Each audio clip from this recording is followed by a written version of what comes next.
president of Homes now, not later, is Jim Peterson. He has his lovely wife, Carol Peterson, with him today. She's kind of my liaison between Jim, he's a busy guy, and myself. So he has been involved in the homeless situation for a number of years, having been homeless himself. But I wanted Jim to go ahead and tell more about his own personal experience and what's going on currently here in Whatcom County. So without further ado, please join me in welcoming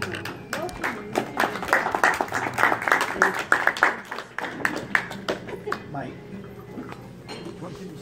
First, I want to thank you for inviting me to come speak. I've actually been trying to find a connection with the Kiwanis Club since June of 2017. And it's just great that I'm finally here. My name's Jim Peterson. I've lived in Washington. I've lived in Bellingham since I think 6 years.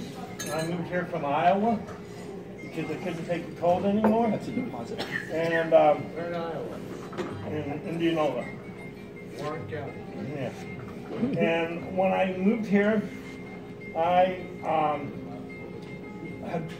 first I'll go back. I was homeless for 17 years, from 1975 until 1991. I was. I'm okay. Okay. Thanks. I lived on the streets. I pretty much was homeless up and down the I-5 corridor. I worked the whole time. I was a heroin addict. That's how I medicated for my mental illness and stuff. And then in 1991, I ended up in Fargo, North Dakota. And I was sleeping on the Red River in Fargo. And at 3 o'clock in the morning, I got woke up by police holding a gun to my head. And the 4 people that were camping with me, and they threw all our stuff in the Red River and said homeless people weren't welcome here. And I went, well, that's good to know, I'm leaving. And I ended up going to a shelter there, and the director of the shelter said I should call the news and talk about it. And I'm like, well, I'm homeless, and I don't think anybody really cares what I have to say. But he convinced me to call, and I had a news conference the next day, and there were 15 news stations there. It was quite a culture shock. And after the news conference, I was sitting in the shelter, and the director came up to me and said, you have a phone call. And my first comment out of my mouth was, oh my God, my mom saw it. And it wasn't, it was the mayor of Fargo, North Dakota. He wanted a meeting the next morning, so I went to the meeting. The police chief and the 4 officers that were there, and the mayor asked me to tell my story, and I told my story of what happened.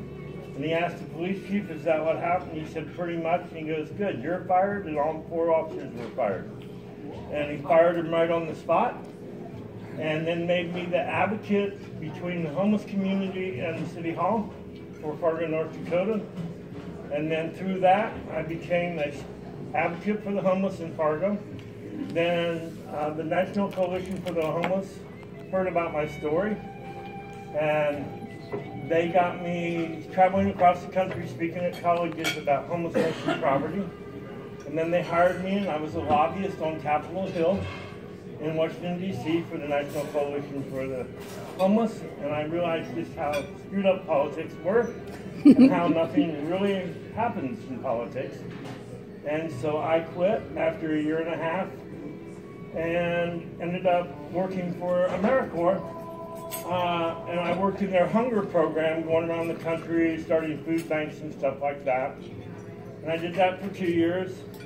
And then I got offered a position with them for another 2 years, opening up shelters across the country. So I started going and helping set up shelters for 2 years. Then I got married. Well, I got married right when I got off the streets, and I have 3 boys now that are all grown. One served in the military, and 2 of them are married. So I got busy with life and stopped being an activist so much. And then I moved here, and I kept hearing in the news and stuff how bad the homeless were, how much the city was doing. But I wasn't seeing what they were saying was happening. So I've been involved with the Bernie Sanders campaign.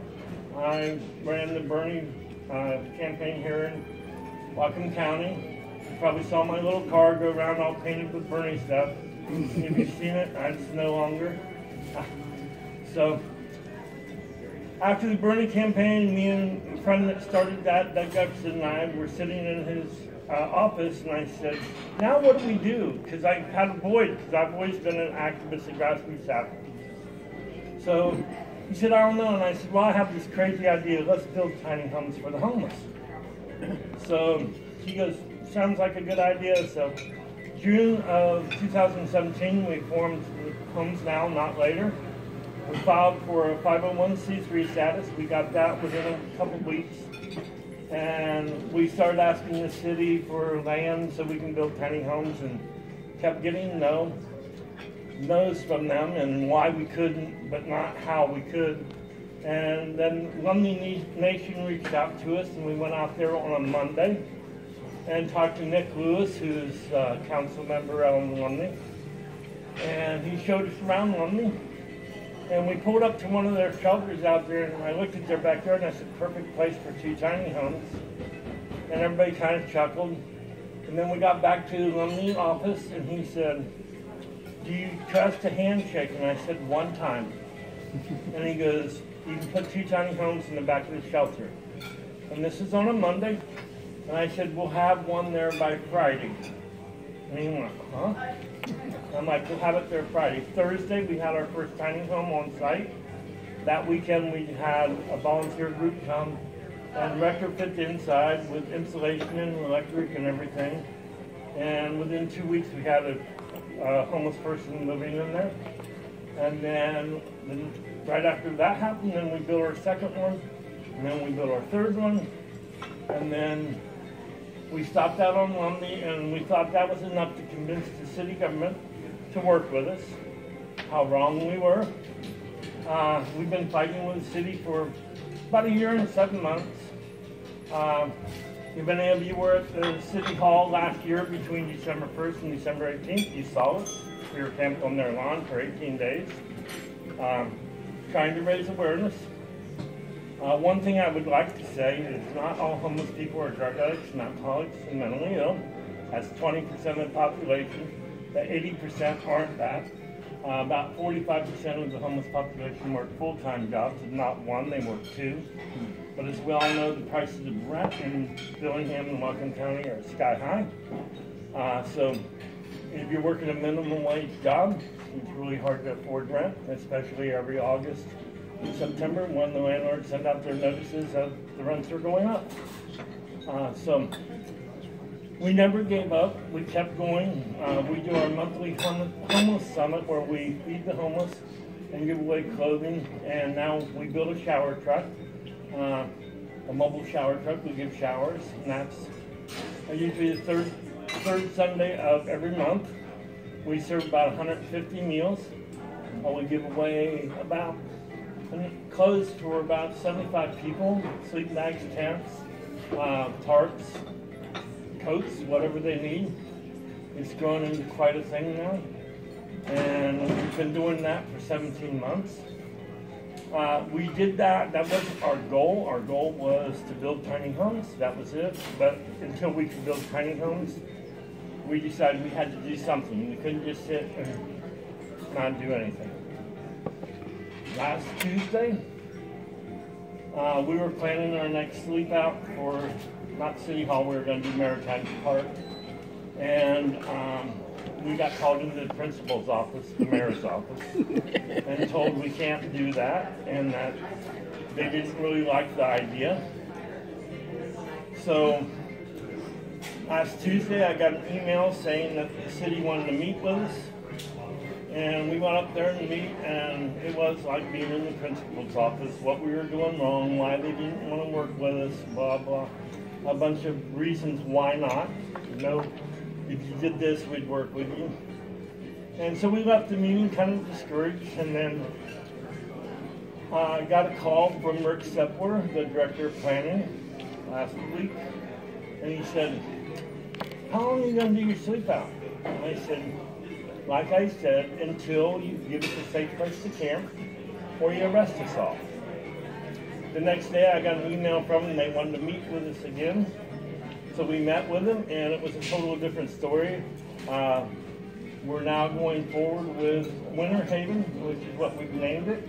It's going to be a temporary encampment of 20 tents, maximum of 30 people, clean and sober. There's no drugs or alcohol allowed on site. Everybody will have a case manager. So we're moving forward with that. Today at 4:30 we have our second meeting, and then next Tuesday we have our final meeting, and then next council meeting they'll announce the site, and hopefully by December 1st, the first week in December, we will be up and running.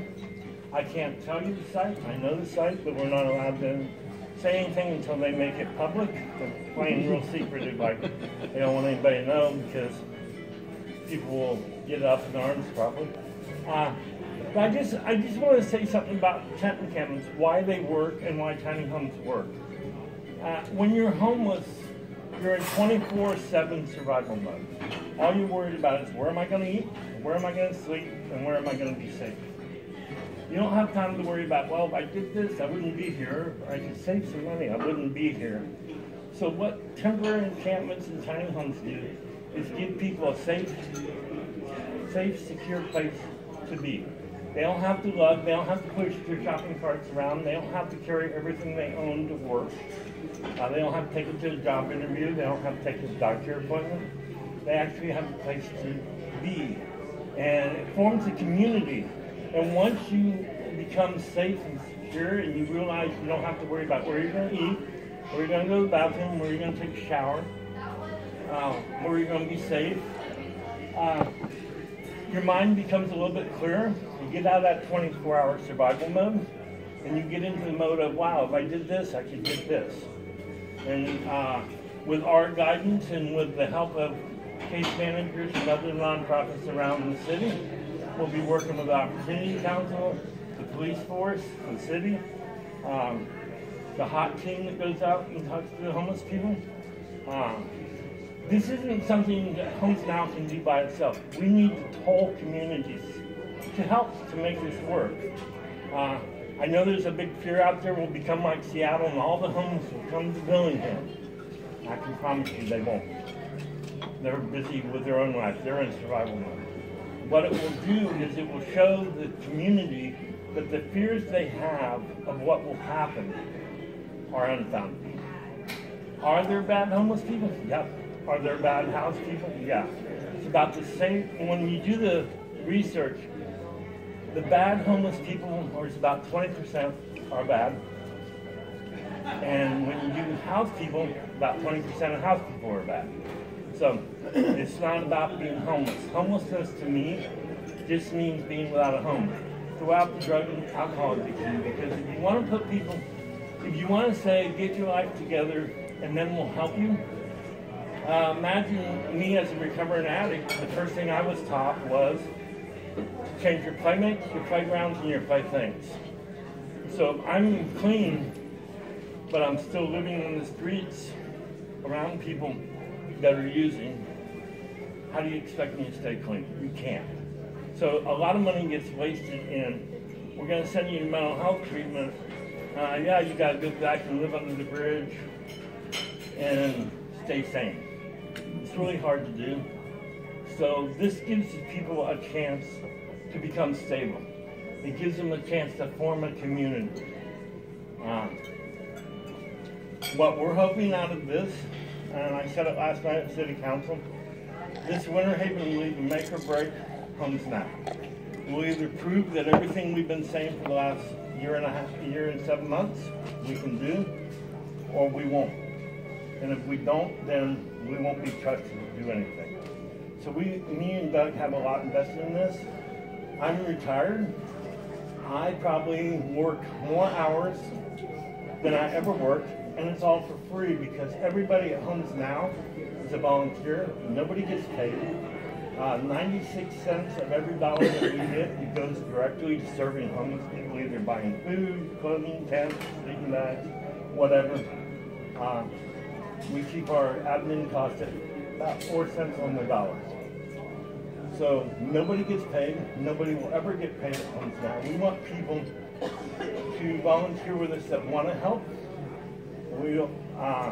We don't accept taxpayers' money at all. It's all from private donations, from the community, from businesses.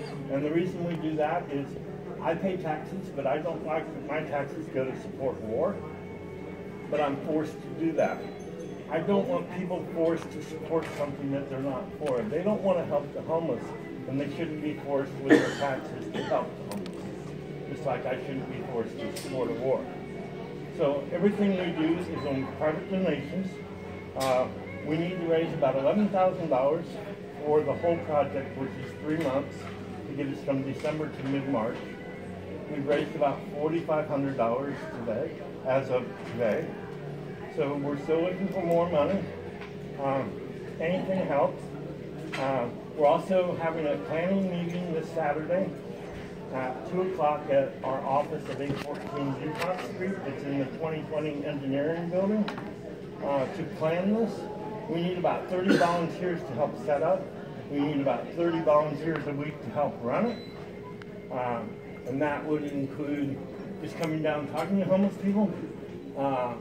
There'll be 24-hour security. It'll be under 24-hour video cameras, which we will be releasing the link to those cameras so anybody in the community can go online, check the video footage, see it live, make sure it's not going. We want the community to feel safe. We want the homeless to feel safe. And our goal is, of the 30 people we put in there at the start, 25% of them will be housed by the end of this. And we'll do all this for $11,000. Compared to what the city spends every year is $4.9 million, and the county spends $4.5 million, so $9 million a year. That's not once, that's every year. And the numbers go up about 100%. A little fact that we've been seeing the last couple months is we've seen a big increase in elderly becoming homeless in Dillingham. And we're talking about disabled elderly pushing their wheelchairs in their walkers, pushing wheelchairs. We just got a call from an 80-year-old lady who's lived in the same apartment for 30 years, but this was the final, when she got her rent raised this year, it put her over the cap of what she could afford, and she's living in her car now. And we're seeing that every day happening here. So we just want to help. Our only goal is to take the person from the streets, get them housed. We have no hidden agenda. We don't want to make a career out of this. This isn't something I want to do the rest of my life. When we started Homes Now, our goal was to end homelessness in Whatcom County by the year 2020. If this project works, that's still very possible. All we have to build is enough shelter for 817 people. So that's what we're about. I got some brochures that I brought about what we're doing. One is our Camp Unity. That's our other thing. That's our big thing, which is Tiny Home Village, which is about 20 tiny homes. This Winter Haven will be people that are either working, people that are on disability, or VA disabled vets. There'll be no, like I said, I can't emphasize this enough. There will be no drugs and alcohol. It won't be run like the drop-in centers run.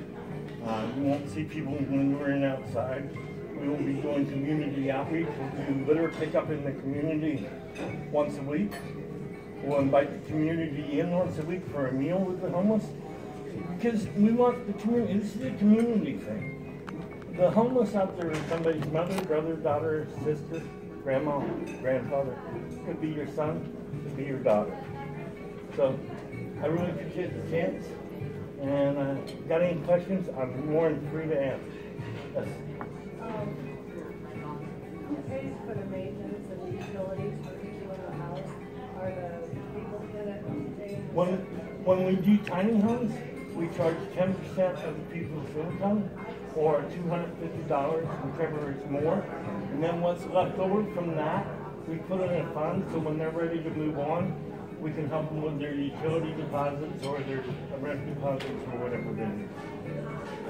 But Homes Now is ultimately responsible.